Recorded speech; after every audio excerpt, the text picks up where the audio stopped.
welcome. I'm Jay, and this is subscriber feedback. Once every Thursday, one of you sends something in, and we take a listen and coach you up, buff out those rough edges, sand you down, and ship you out as a beautiful rocking chair. I don't know. Today we got Taylor looking for just, hey, anything stick out that we can improve upon? We got your back, Taylor. If you would like to send in a sample just like this, there's a form in the description if you'd like. There's coaching on my website also. And if you want to jump the queue, the wait list for this is shorter, but still kind of long. You can check out the Booth Buddies down below. That gives you priority access to feedback like this, supports these efforts. Ta-da. We got a little bird outside, which is why I'm sitting out here and not in my booth, because I like listening to the birds. All right, that's enough of that.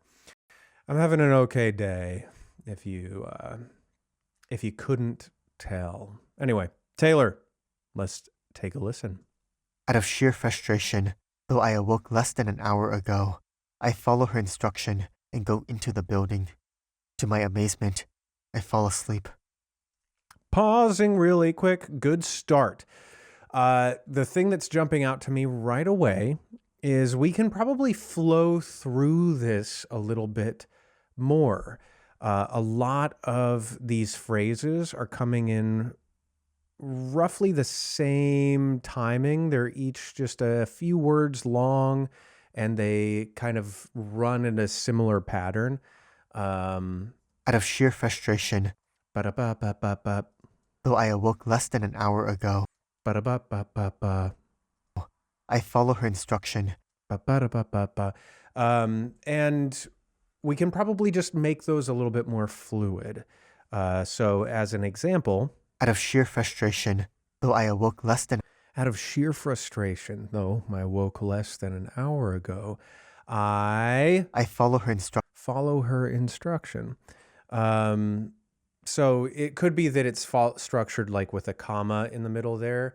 Out of sheer frustration, comma, though I woke less than an hour ago, comma, I follow her instruction. And it's a tendency for a lot of us to hold ourselves to the punctuation. You can if it's helpful, but this is something I talk about relatively. I don't know if I talk about this all the time, but I talk about it enough. But it bears repeating because it's a good thing to bear in mind. There's a difference between the spoken word and the written word. The spoken word, or let's start with the written word. The written word has a lot of rules. There's punctuation, there's grammar. It's all just symbols on a page that we make sense of, and we follow to generate language that's coherent. It follows a structure. The spoken word doesn't really care about structure as much. We just want to get our idea across. Periods, commas, exclamation points, forget about them as long as my idea gets across. So, all to say, with audiobooks in particular,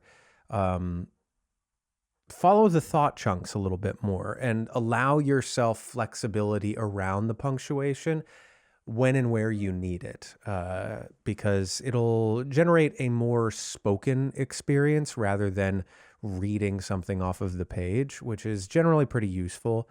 So let's just keep going. My dreams are odd and disjointed.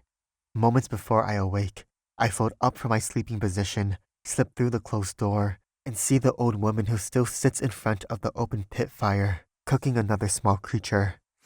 Another thing that might be helpful is in terms of pitch and intonation, and like I was saying at the beginning here with the pattern of speech, a lot of things flow like this, and they keep moving through like this, and this is the general way that things are presented.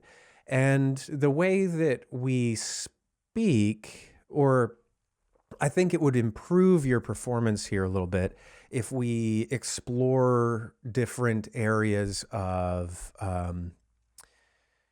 another way to put it, your pitch and intonation lives in a pretty tight bandwidth right now. So if if I'm moving things in this bandwidth, and this is the way that I speak and the way that I structure things, and I pause about the same amount of time in between, what happens over time is this little tight bandwidth, it becomes a little bit repetitive and potentially fatiguing to the listener. And this happens to a lot of us, where we get stuck in a pattern, we keep repeating that pattern over and over again. And as a listener, while that pattern may not be bad at face value, if it happens enough, then I stop really knowing what to listen for, because everything sounds the same and similar. Different things don't carry different weights, and it's difficult for me to parse out what is an important thing to take away from it. So if we're stuck in a bandwidth like this, there are a few things that you can do to try and bust out of it or expand that bandwidth a little bit. The first is in reading something aloud or performing something. If I'm in this sort of a tight bandwidth, an exercise I use is called the roller coaster. I recommend this to a lot of people. It may have a technical name aside from the roller coaster. I just like to call it that because I'm a visual person, and roller coasters, they were fun before I got motion sick all the time. But anyway, in terms of pitch, we have low notes and we have high notes, and we don't want to sing them, and we don't want to go into cartoon territory. We don't want to end up in here, and we don't want to end up way down here. We want to stay in our normal speaking register as best we can, but we want to butt up against the edges of that speaking register. And just like a roller coaster, it's going to have waves that go up and then things that go down and then they go back up again. And as you speak, reading the text, whatever it may be, if I start high in my register, so let's listen to this a little bit. Out of sheer frustration, though I awoke less than an hour ago, I follow her instruction.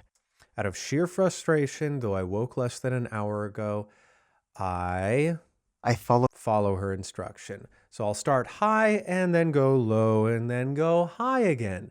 And I'll go at different rates. I'm not going to hold myself to a pattern necessarily, though you can to start off. Out of sheer frustration, though I awoke less than an hour ago, I hold myself to her instruction, whatever the line was. The next thing you can do is ping pong around. So rather than a nice curve that moves along like a roller coaster, we can sort of make it more like a popcorn thing. Let me get the line again. Out of sheer frustration, though I awoke less. So out of sheer frustration, though I woke less than an hour ago, I follow her instruction. And that one ends up making a little bit more sense in terms of intonation, but in terms of like it follows some sort of pattern that makes sense, rather than lie too low, too high. We don't really talk like that, but popcorning works. You'll note with both of those, I was using my hand to guide me. Do that. It's very, very helpful. But both of those, what they do is if I'm existing in this band where all of my speech is kind of stuck in this range, and it generally lives right here, and it moves into this pattern, and I tend to talk down at the end of sentences, it'll help to pull that apart the more and more you do it and get you comfortable exploring the full range of what your register is capable of and what generally your speech is capable of. And it'll help the listener, it'll help your performance, frankly, just to be more engaging and less predictably patterned, which will be really, really valuable as you continue onward. She turns toward me with foot-long blazing fingers of fire spewing from each of her eyes. The flames are as real as the campfire she cooks over.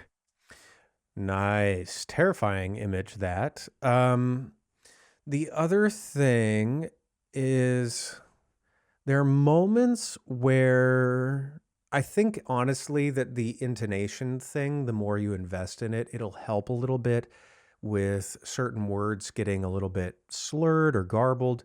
But there are moments where words just sound a little bit muddy to me. She turns toward me with foot-long blazing fingers of fire spewing from each of her eyes. And some of it may be a little bit of an accent that I'm detecting, which there's just a very faint hint of it. So if that's the case, then there's just a little bit of diction going on that we can address a little bit. She turns toward me. She turns toward me. Right now is kind of, she turns toward me, and the turns toward is kind of eliding into itself, and it just muddies the two words for me.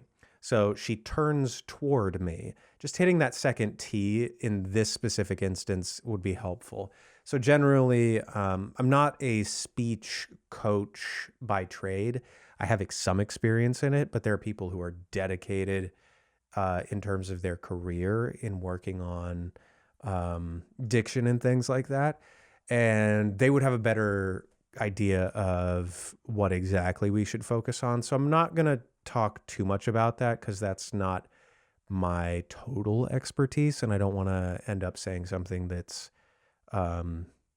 against what a speech coach would say. But there is a bit that we can just focus on with diction in this that I think would help as well in terms of clarifying things. So again, my friend, play around with that intonation. Go up, go down, use your hands, really stretch stuff out. You can slow down in parts and speed up in other parts. That sort of flux, rather than having everything be sort of the same or similar pace of delivery. That'll also help, similar to the pitch. And then just a little bit extra energy with consonants specifically. Turns toward. Little things like that will help to make the images that you're delivering just a little bit more legible to the listener. But I love this passage. Spooky. It's very spooky. Thanks for sending this in. Again, everybody else out there, I hope this was helpful for you. And if you'd like to send in a sample, please do. Check out Coaching over on my website and stay tuned because we got courses coming up on the website. I'm working on an audiobook one first because that's what I spend the most time working on, I think.